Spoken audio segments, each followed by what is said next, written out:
Hi guys, welcome back to my channel 15 minutes for English.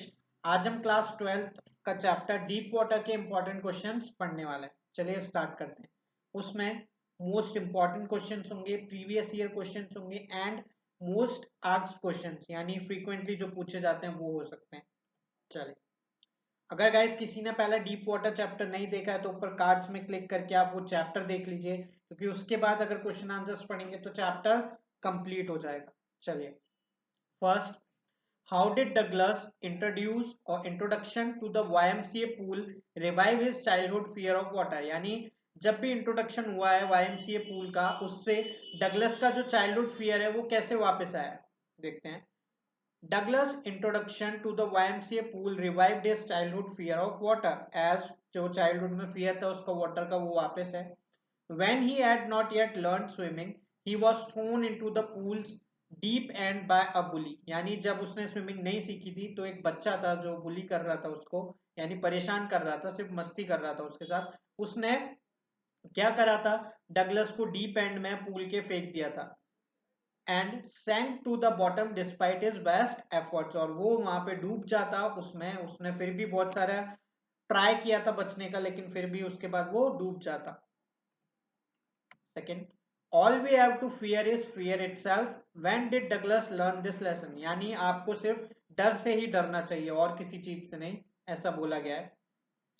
Douglas learned this lesson after he had conquered his fear of water completely. यानी जब उसने ये उसके अंदर से water का डर निकल गया था तब वो ये बात समझ गया था।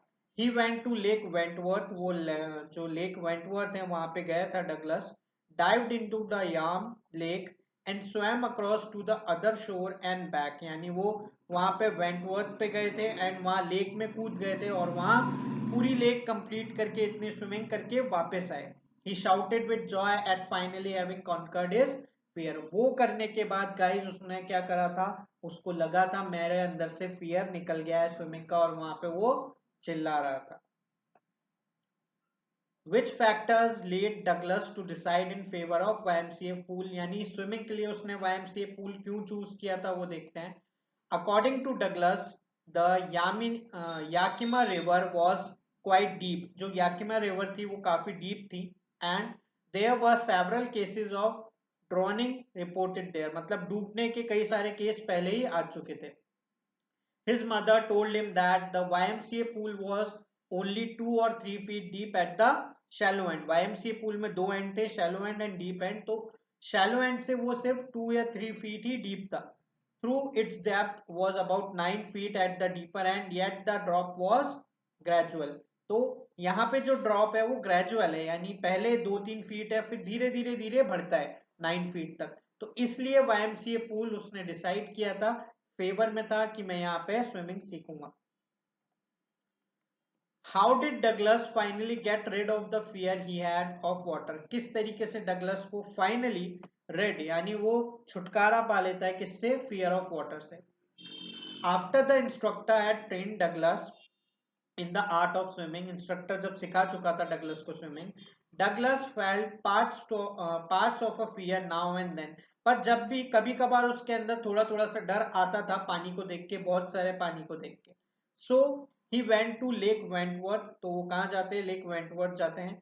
And swam 2 miles across to the other shore and back. यानी 2 माइल की वो स्विमिंग करते हैं वहां पे, एक कोने से दूसरे कोने पे जाते हैं और फिर वापस आते हैं। This way he conquered his fear. इस तरीके से स्विमिंग सीखने के बाद भी वो लेक वेंटवर्थ पे गए और यहाँ पे उन्होंने अपना फियर खत्म किया। चलिए नेक्स्ट क्वेश्चन देखते हैं guys.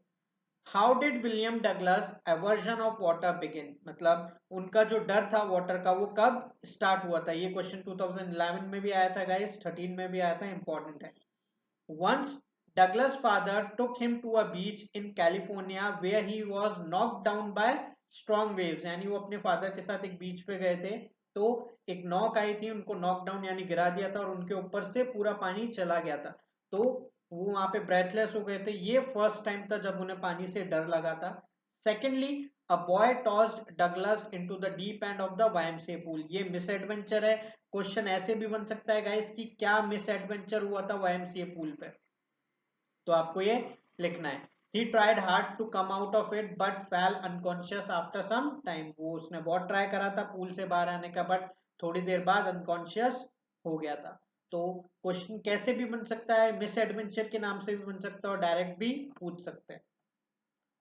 What efforts did Douglas make to get over his fear of water? क्या एफर्ट्स लगाए थे डगलस ने अपने फियर को खत्म करने के लिए? आंसर देखते हैं. Douglas engaged an instructor to get over his fear of water, यानी उसने एक इंस्ट्रक्टर रखा था स्विमिंग सीखने के लिए. The instructor built a swimmer out of him. Instructor ने क्या करा, इसके अंदर से स्विमर निकाला, यानी किसके, डगलस के. But to confirm the terror would not strike him when he was swimming alone, Douglas decided to go to Lake Wentworth and swam across to the other shore and back.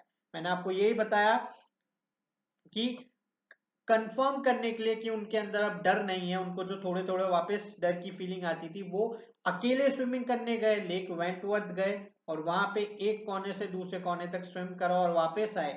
At that time उन्होंने बोला हाँ अब मुझे बिल्कुल भी डर नहीं लगता. चलिए गाइस नेक्स्ट देखते हैं. Question number 7. Desire, determination and diligence. Diligence क्या मतलब है गाइस, उसका एफर्ट्स लगाना. Led to success.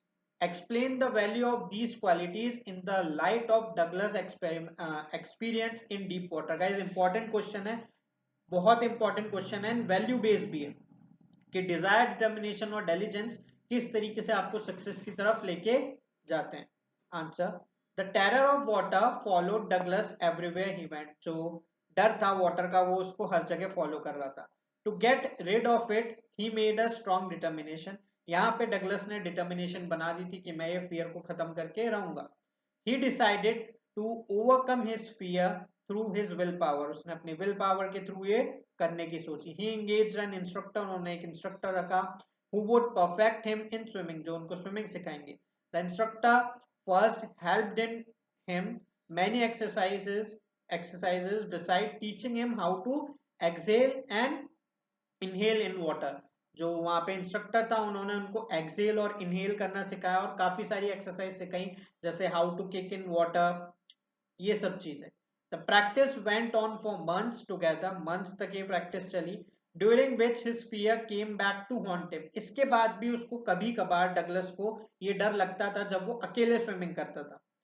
persist in his efforts. तो उन्होंने क्या करा देखते हैं. It was only through sheer determination and diligence that Douglas could only counter his terror but also became an expert swimmer.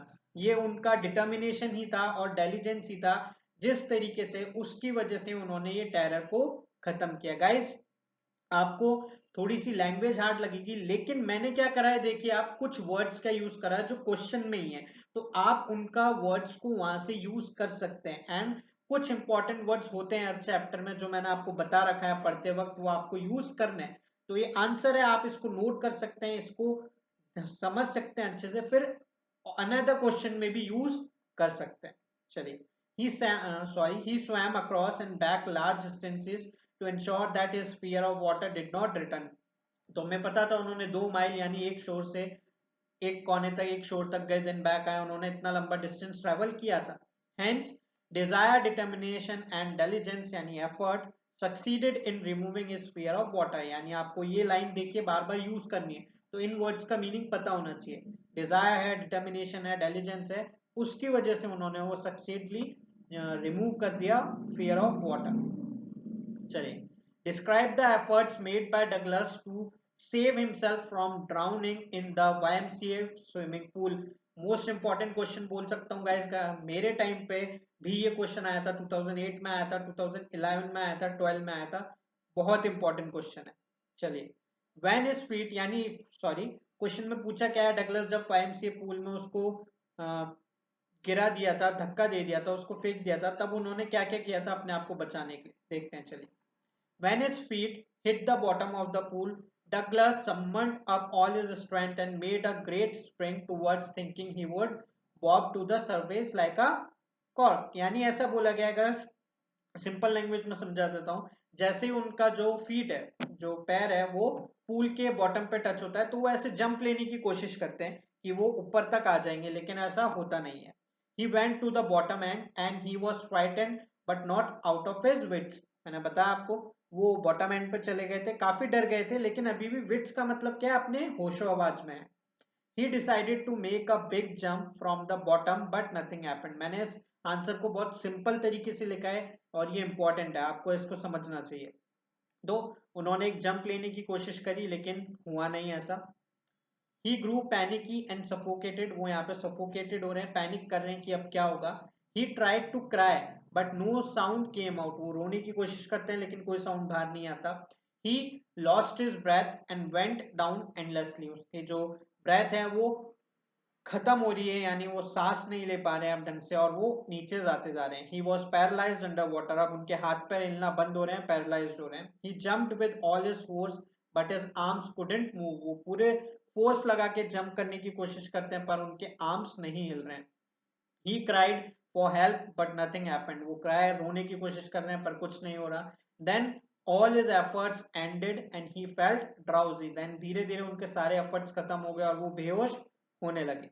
When he woke up, he was lying on his stomach and he was vomiting। जब वो उनकी आंख खुलती है तब वो पेट के बल लेटे हुए हैं और वो वॉमिट कर रहे हैं। The boy who threw him said he was only fooling। यानी जो बच्चे जिन्होंने उसको फेंका था उसने ही उनको बाहर निकाल लिया और वो इनसे बोलता है मैं तो सिर्फ मजाक कर रहा था। But the narrator had nearly died. बट इस वजह से नरेटर मरते मरते बचे हैं। For days he was constantly haunted by the fear of water. ये फियर ऑफ वाटर उनको काफी दिन तक आ रहा। He never went back to the pool. और वो पूल पे वापस नहीं गए गाइस। ये इंपॉर्टेंट क्वेश्चन था गाइस, काफी आपको ऐसा का ऐसा इसको समझ लेना है देन लिखना है। How did the instructor made Douglas a good swimmer? Another very important question of this chapter. To overcome his fear of water, Douglas finally decided to get an instructor to learn swimming। अपना water का fear खत्म करने के लिए उन्होंने instructor रखने की सोची। The instructor started working with him 5 days a week। Instructor 5 दिन वीक में उनके संग प्रैक्टिस करने लगा। An hour each day. और 1 घंटा प्रैक्टिस करता था। The instructor put a belt around Douglas. उन्होंने डगलस के चारों तरफ एक बेल्ट लगाई। A rope was attach to the belt that went through a pulley that ran on an overhead cable. देखिए एक बेल्ट लगी थी उनके चारों तरफ, उससे एक रस्सी लगी थी जो पुली पे था, तो वो उसको आराम से खींच सकते थे, वापस ला सकते थे, वापस बैकवर्ड्स कर सकते थे, फॉरवर्ड कर सकते थे डगलस को इंस्ट्रक्टर। चलिए समझ में आया। नेक्स्ट देखते हैं इसमें। The instructor held on to the end of the rope and along with Douglas went back and forth. मैंने आपको यही बताया आगे पीछे हो रहे हैं डगलस इसके थ्रू अक्रॉस द पूल में।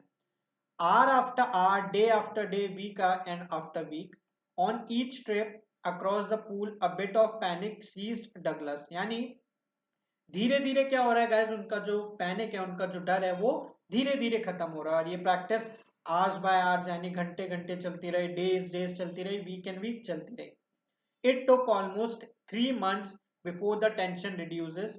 Then the instructor taught him to put his face under water and exhale and raise his nose and inhale। ये पहली एक्सरसाइजेस जो थी वो 3 महीने चली। देन उनके अंदर से धीरे धीरे से जो था गाइस, मैं आपको पहले बता चुका हूँ, डर निकलने लगा। फिर जो इंस्ट्रक्टर है उन्होंने उनको वाटर के अंदर फेस कैसे रखना है, एक्सहेल कैसे करना है, नोज कैसे ऊपर लानी है और इनहेल कैसे करना है वो सिखाया। For weeks this instructor made him kick with legs. His instructor sorry यानी फॉर वीक्स उसके बाद इंस्ट्रक्टर ने उनको किक्स कैसे चलाने पाँव में वो सिखाए। until he was able to command his legs at his will। तब तक सिखाते रहे जब तक डगलस अपने हिसाब से पैर नहीं चलाने लगे। In this way piece by piece his instructor made Douglas a swimmer. इस तरीके से इंस्ट्रक्टर ने डगलस को एक स्विमर बनाया। When Douglas perfected each piece his instructor put them together into an integrated one। as a result, in nearly 6 months Douglas was able to swim, dive, crawl and so on। इस तरीके से 6 महीने में Douglas एक swim कर सकता था, dive कर सकता था, क्रॉल कर सकता था एंड सो ऑन। गाइस यहाँ पे हमारे इस चैप्टर के सारे इंपॉर्टेंट क्वेश्चंस खत्म होते हैं। राइटिंग सेक्शन की बुक हमारे पास है, अगर आपको चाहिए तो आप ये परचेज कर सकते हैं। इंपॉर्टेंट है गाइस, आप सीरियसली नहीं ले रहे हैं राइटिंग सेक्शन को, प्लीज लीजिए। लिटरेचर सेक्शन की बुक जल्दी ही आपके पास आ जाएगी। मेरा मेल आईडी है, फ़ोन नंबर है, अगर आपको बुक चाहिए तो मुझसे कांटेक्ट कर सकते हैं व्हाट्सएप पे भी। फॉर मोर वीडियोस मेरे चैनल को लाइक कीजिए, सब्सक्राइब कीजिए, देखते रहिए 15 minutes for English. Thank you.